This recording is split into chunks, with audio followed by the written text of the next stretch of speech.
नमस्कार प्रिय दर्शकों, स्वागत है आप सभी का। और आज के क्लास में हम समझेंगे राहु केतु से जुड़े कुछ खास सूत्र के बारे में। प्रिय दर्शकों, राहु केतु ये दो ऐसे छाया ग्रह हैं जिनका फल कथन करते समय बड़ी सावधानी रखने की जरूरत होती है। कारण, क्योंकि ये जो दो ग्रह हैं नवग्रहों में, ये जो दो छाया ग्रह हैं, ये अकस्मात घटित घटनाओं के प्रमुख कारक ग्रह हैं। कब क्या घटित होगा अचानक राहु केतु के अधीन होता है। एकाएक कब क्या हो जाएगा, अकस्मात अच्छा भी होगा और अकस्मात बुरा भी होगा।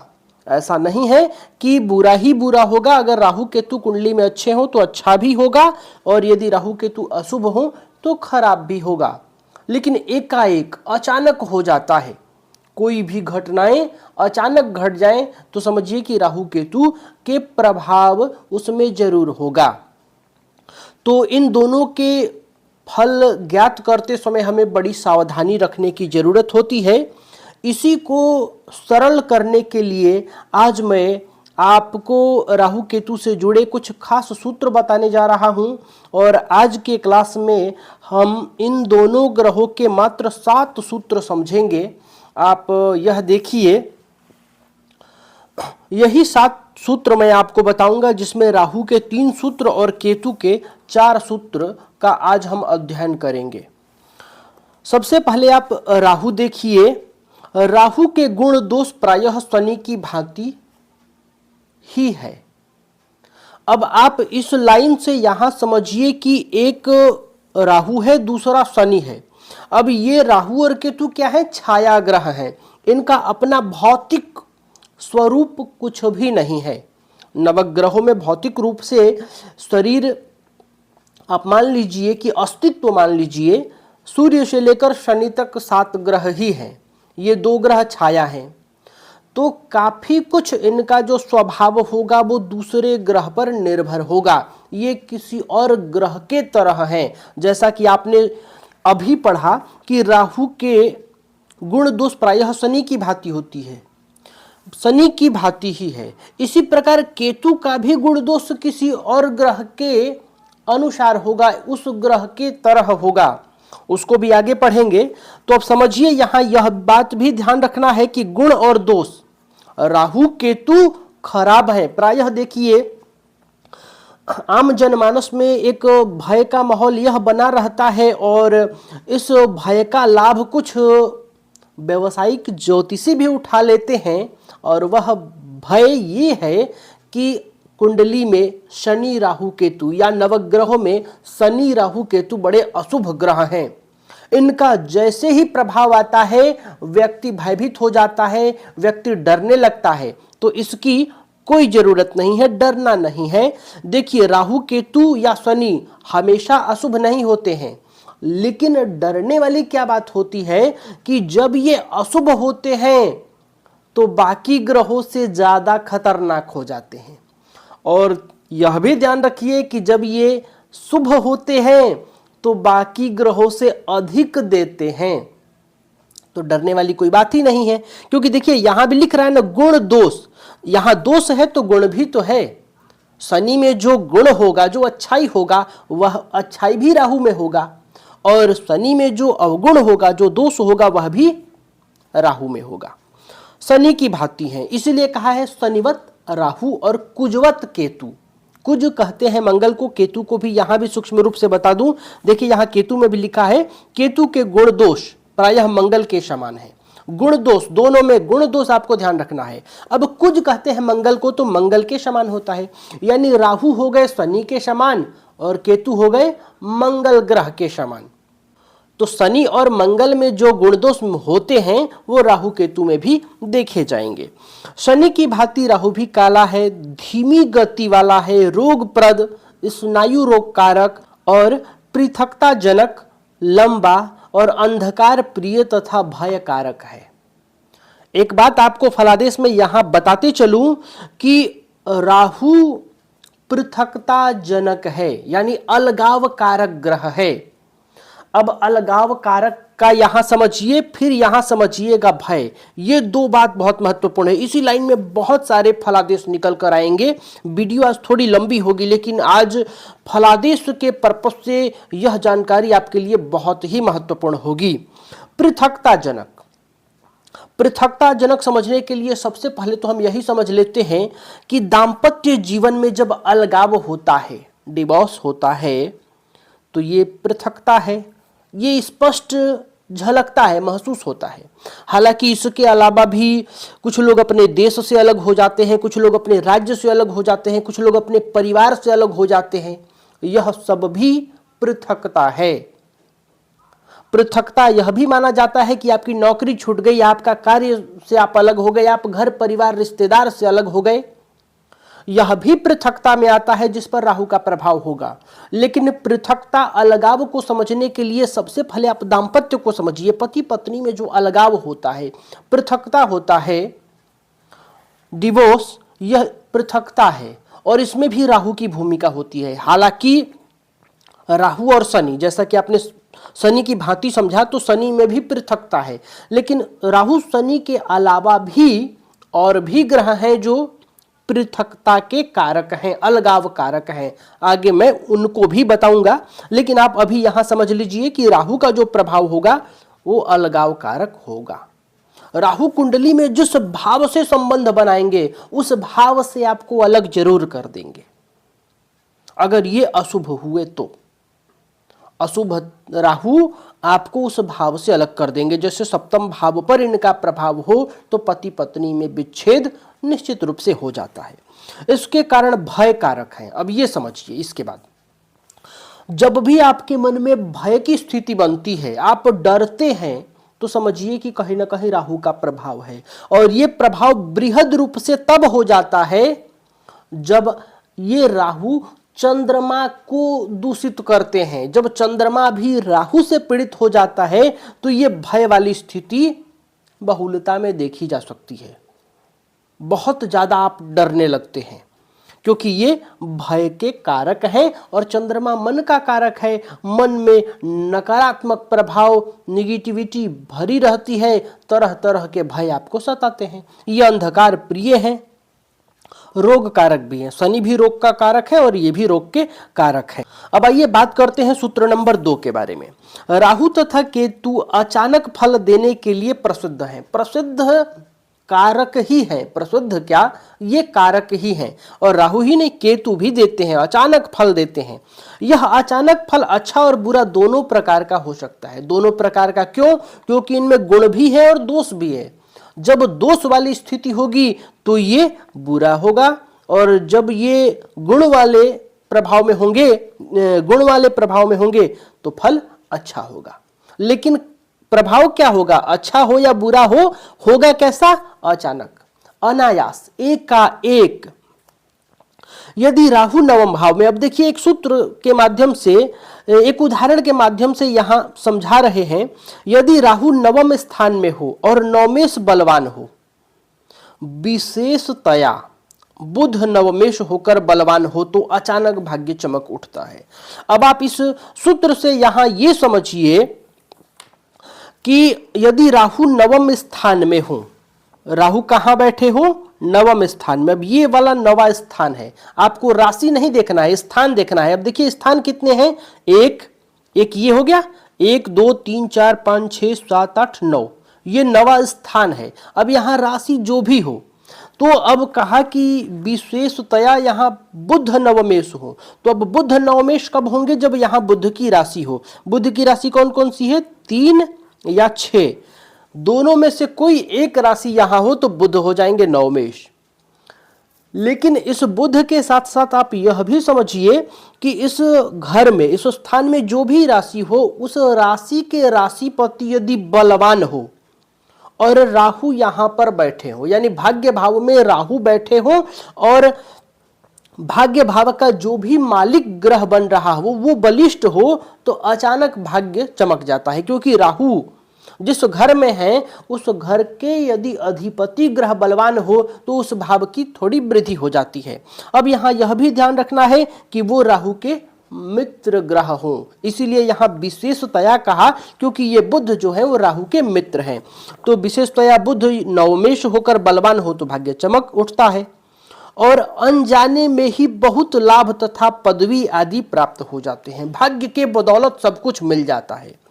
इसी प्रकार राहु धन पंचम तथा लाभ स्थान में होकर लॉटरी आदि द्वारा अचानक लाभ कराता है, बशर्ते इन भावों के स्वामी बलवान हो। मैंने नवम में भी आपको अभी बताया कि जरूरी नहीं है कि 3-6 हो, यहां 10-11 भी हो तो शनि बलवान होने चाहिए। अब यहां इसी प्रकार समझिए कि जो राहु है वो धन में हो, पंचम में हो या लाभ भाव में हो, यानी कि राहु इस धन भाव में बैठा हो या पंचम भाव में बैठा हो या लाभ भाव में बैठा हो, और इस भाव में बैठा हो तो धन भाव का मालिक बलवान हो, या पंचम में बैठा हो तो पंचम भाव का मालिक बलवान हो, या एकादश भाव में राहु हो तो इस भाव का जो स्वामी ग्रह है वह बलवान हो। तो राहु जो है वो धन, लाभ और लॉटरी आदि से अचानक लाभ करवाता है। यहां बैठा हो तो एकाएक धन लाभ हो जाएगा, यहां हो तो लॉटरी आदि से धन लाभ हो जाएगा, यहां हो तो अचानक धन लाभ की स्थितियां बन जाएगी। लेकिन बशर्ते आपको ध्यान रखना है कि जिस राशि में बैठा है, इस भाव में जो राशि होगी उस राशि का मालिक भी बलवान होना चाहिए। अब तीसरे सूत्र की तरफ चलते हैं। राहु जब शनि के साथ स्थित हो तो राहु की दृष्टि जो सदा राहु से पंचम, सप्तम और नवम होती है। राहु की दृष्टि आपको ध्यान रखना है। देखिए जैसे राहु यहां बैठा है तो यहां से राहु की दृष्टि है 5, 7 और 9। ये दृष्टि आपको याद दिलाऊं तो गुरुवत दृष्टि होती है। राहु केतु की जो दृष्टि होती है वो क्या होती है? गुरु ग्रह के समान होती है, बृहस्पति के समान होती है। 5, 7, 9। तो यहां यदि राहु बैठा है तो यहां से गिनिए 1, 2, 3, 4, 5। एक तो दृष्टि पड़ेगी इसकी लग्न पर, दूसरी दृष्टि 7 गिनेंगे तो यहां आ जाएगी। गिनिए 1, 2, 3, 4, 5, 6, 7 और इसके बाद एक नवम है तो 7 के बाद 8, 1, 9। एक दृष्टि आ जाएगी राहु की यहां। तो अब समझिए, आप दृष्टि समझ गए। तो राहु जब शनि के साथ स्थित हो तो राहु की दृष्टि जो है 5, 7, 9 न केवल अपना ही अपितु शनि का भी प्रभाव रखती है।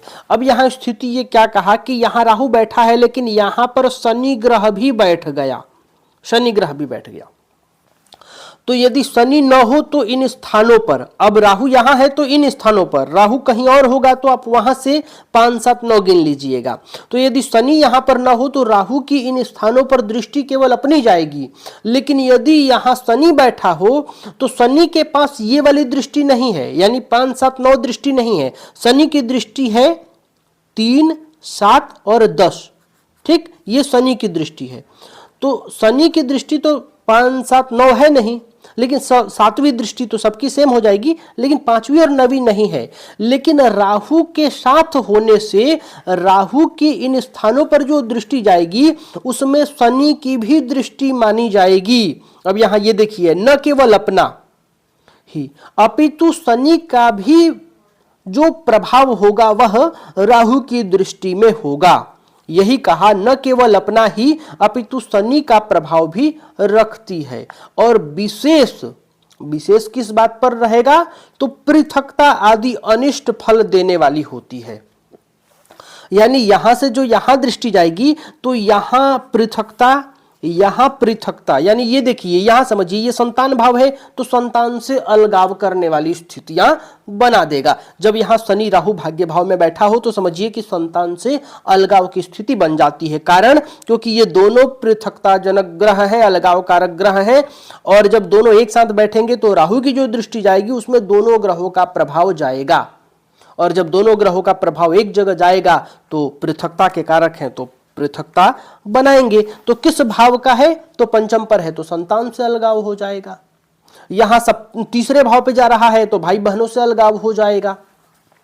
अब आगे देखिए, तीसरे सूत्र में ये कह रहे हैं जैसे शनि और राहु दशम स्थान में स्थित हो। अब एक यहां ये उदाहरण दे रहे हैं कि मान लीजिए राहु और शनि कहां बैठे हो? दशम स्थान में हो। चलिए, मैं उम्मीद कर रहा हूं कि आप नवम भाव से समझ गए होंगे। तो यहां दशम का उदाहरण दे रहे हैं तो एक दशम भी समझ लेते हैं। मान लीजिए यहां राहु बैठा है और यहां शनि बैठा है दशम भाव में। जैसे कि शनि और राहु दशम स्थान में स्थित हो तो धन नाश अथवा धन त्याग का योग बनता है, क्योंकि राहु की द्वितीय भाव पर पंचम दृष्टि में राहु तथा शनि दोनों का प्रभाव होगा। समझ गए आप? जैसे कि यहां बैठे हैं तो अब यहां से देखिए, जब पंचम दृष्टि गिनेंगे तो 1 2 3 4 5, यहां से दृष्टि कहां जाएगी? राहु की धन भाव पर। ये कौन सा भाव है? धन भाव। तो धन भाव पर दृष्टि जाएगी तो धन से विच्छेद अलगाव कैसे होगा? ये लिख रहे हैं, धन का नाश हो जाएगा तो वो आपसे अलग हो गया, धन से आप अलग हो गए, अथवा धन का त्याग का योग बनता है। कारण क्योंकि राहु की जो द्वितीय भाव पर पंचम दृष्टि जाएगी उसमें राहु तथा शनि दोनों का प्रभाव होगा, और जब दोनों का प्रभाव एक जगह जाएगा तो उस चीज से, जिस भाव पर दृष्टि है उससे जातक अलग हो जाता है। तो धन पर गया तो धन का त्याग हो जाएगा, धन का नाश हो जाएगा तो भी अलग, यहां से यहां जाएगा तो भाई बहनों से विच्छेद, यहां संतान से विच्छेद आदि योग बनाएंगे। मैं उम्मीद कर रहा हूं कि राहु के प्रभाव आप बहुत अच्छी तरह समझ गए होंगे। अब सूक्ष्म रूप से, या वीडियो लंबी हो जाएगी तो कोई बात नहीं, आप बढ़िया से समझेंगे तो मैं विस्तार से ही केतु का भी समझाता हूं। चलिए, मैं सोच रहा था सूक्ष्म रूप से, लेकिन विस्तार से समझेंगे। आप देखिए और केतु के प्रभाव को समझिए। केतु के जो गुण दोष हैं वो मंगल के समान है, आप समझ गए। केतु भी मंगल की भांति अग्नि रूप है। देखिए, जो मंगल है ना वो अग्नि के समान है, आग तत्व, अग्नि तत्व है, तो केतु भी अग्नि तत्व हो गया। यदि सूर्य, मंगल और तथा केतु और केतु, अब यहां सूर्य को भी आप समझ लीजिए कि सूर्य भी अग्नि तत्व है, आग का गोला है, तो अग्नि तत्व सूर्य में भी है, मंगल में भी है, और मंगल की भांति केतु होने के कारण केतु में भी है। ये एक यहां उदाहरण बता रहे हैं। तो जो केतु है अग्नि के समान है मंगल के कारण, और मंगल के दोष गुण इसमें हैं। तो यदि कहीं सूर्य, मंगल तथा केतु का इकट्ठा प्रभाव कहीं सीधा अथवा केतु की दृष्टि द्वारा पड़ रहा हो तो उस स्थान से निर्दिष्ट वस्तु में आग लग जाती है। जैसे यह प्रभाव लग्न पर हो तो सिर आग से जले। अब जैसा मैं आपको यहां राहु का प्रभाव बता रहा था कि राहु और शनि मिलकर एक साथ होकर जब राहु की दृष्टि जिस भाव पर पड़ेगी उसमें शनि का भी प्रभाव आ जाएगा, और उस भाव का जो फल होगा उसमें विच्छेदात्मक प्रभाव शनि राहु दोनों के कारण आएगा। तो वैसे ये कह रहे हैं एक सूत्र में कि मान लीजिए कहीं पर केतु ग्रह बैठा हो, केतु ग्रह बैठा हो और केतु का जो प्रभाव होगा, केतु का जो प्रभाव जाएगा, जैसे कि ये लग्न का उदाहरण लिए तो हम नवम भाव का ही उदाहरण ले लेते हैं। मान लीजिए सूर्य यहां पर बैठे हो, मंगल यहां पर बैठे हो और केतु यहां पर बैठे हो। केतु की भी 5 7 9 दृष्टि है, राहु की समान ही गुरुवत दृष्टि है। तो यहां से जो केतु का प्रभाव पंचम दृष्टि से जाएगा लग्न पर, तो इस लग्न पर जो प्रभाव जाएगा उसमें सूर्य का भी प्रभाव होगा और मंगल का भी प्रभाव ग्रहण करेंगे यदि एक साथ बैठे हो तो। यही कहा, सूर्य, मंगल तथा केतु का इकट्ठा प्रभाव कहीं सीधा। अब मान लीजिए यहां से केतु की दृष्टि के माध्यम से जाएगा, लेकिन अगर मान लीजिए सूर्य यहां पर बैठे हो, मंगल यहां पर बैठे हो और केतु यहां पर बैठे हो, तो इन तीनों का सीधा प्रभाव लग्न को मिल जाएगा। तो वही कहा कि इकट्ठा प्रभाव कहीं सीधा अथवा केतु की दृष्टि द्वारा पड़ रहा हो तो उस स्थान में आग लगने की संभावना हो जाती है। यहां लग्न भाव है, तो लग्न भाव किस चीज का है? ये सिर का है। तो ये कह रहे हैं सिर में लग्न पर हो तो सिर आग से जलने की स्थिति बन जाती है। क्यों? क्योंकि ये तीनों अग्नि तत्व हो जाते हैं, अग्नि प्रधान हो जाते हैं, अग्नि के रूप हो जाते हैं। तो यहां भी आप राहु की तरह समझिए कि केतु के साथ यदि कोई ग्रह बैठा हो तो उस ग्रह का भी प्रभाव केतु अपने दृष्टि के माध्यम से जिन जिन स्थानों पर दृष्टि डालेगा वहां देगा।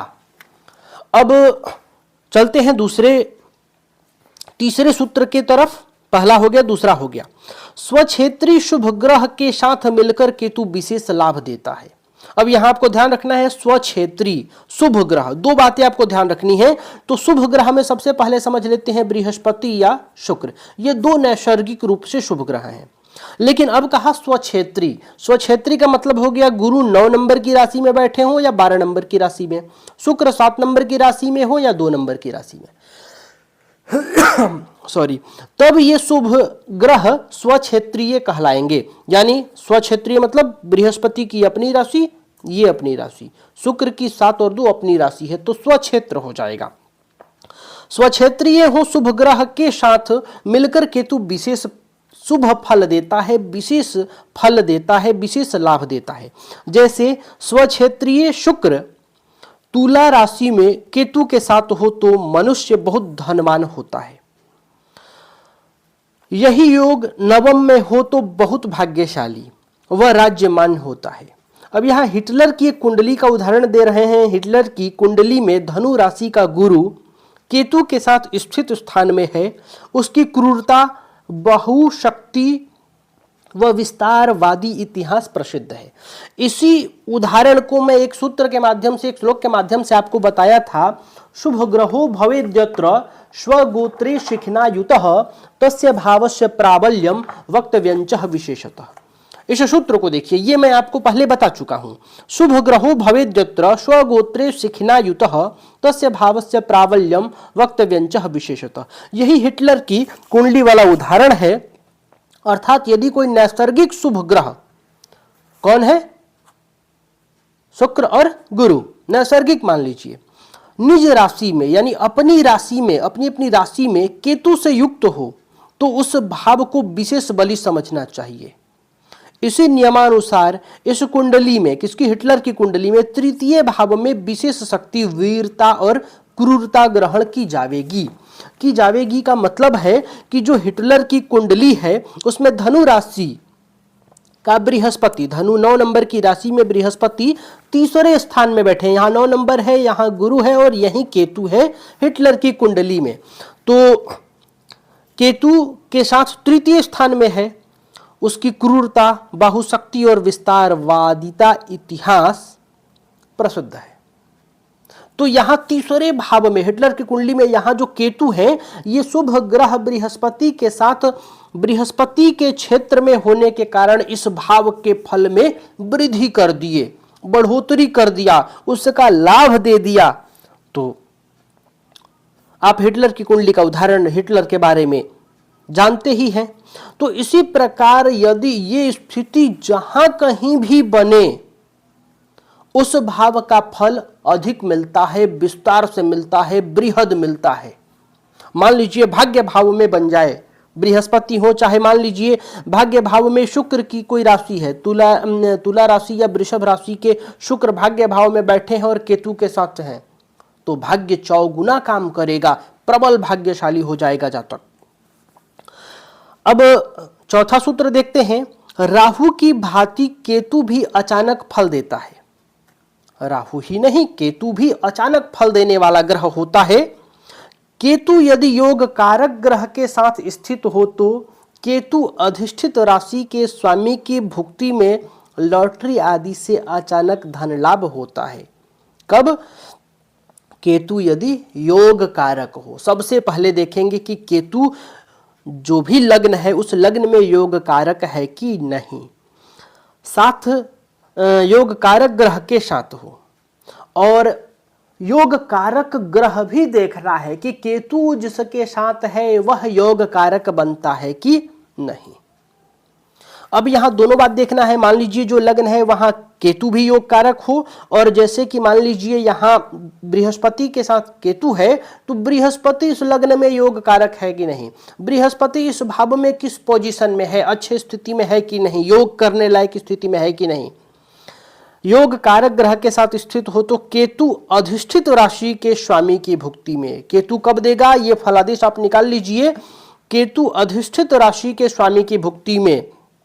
जैसे केतु अधिष्ठित का मतलब हो गया केतु जिस राशि में बैठा है उस राशि के जब स्वामी ग्रह की दशा अंतरदशा आएगी। भुक्ति का मतलब दशा अंतरदशा, दशा अंतरदशा आदि भी जोड़ लीजिए, क्योंकि इसके अलावा भी बहुत से, केवल दशा अंतरदशा नहीं होता है, 5 प्रकार की दशाएं होती हैं, आगे मैं बताऊंगा।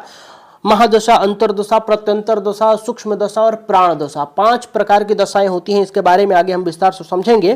तो भुक्ति का मतलब हो गया दशा अंतरदशा। तो केतु अधिष्ठित राशि के स्वामी, यानी केतु जिस राशि पर बैठा है उस राशि के स्वामी की जब दशा अंतरदशा आएगी तो उसमें लॉटरी आदि से अचानक धन लाभ के योग केतु बना देगा। कब? जब जिस राशि पर बैठा हो वह योग कारक ग्रह हो, योग कारक ग्रह की राशि में बैठा हो, योग कारक ग्रह के साथ बैठा हो, वो ग्रह कुंडली में योग कारक होना चाहिए, साथ ही केतु की भी स्थिति थोड़ी अच्छी होनी चाहिए। प्रिय दर्शकों, मैं उम्मीद कर रहा हूं कि राहु केतु से जुड़े ये जो मैं आपको 7 सूत्र बताया हूं यह आप समझे होंगे और राहु केतु से संबंधित आप फल आसानी से निकाल पाएंगे। तो प्रिय दर्शकों, आज के लिए बस इतना ही। तब तक के लिए हमें अनुमति दीजिए। नमस्कार।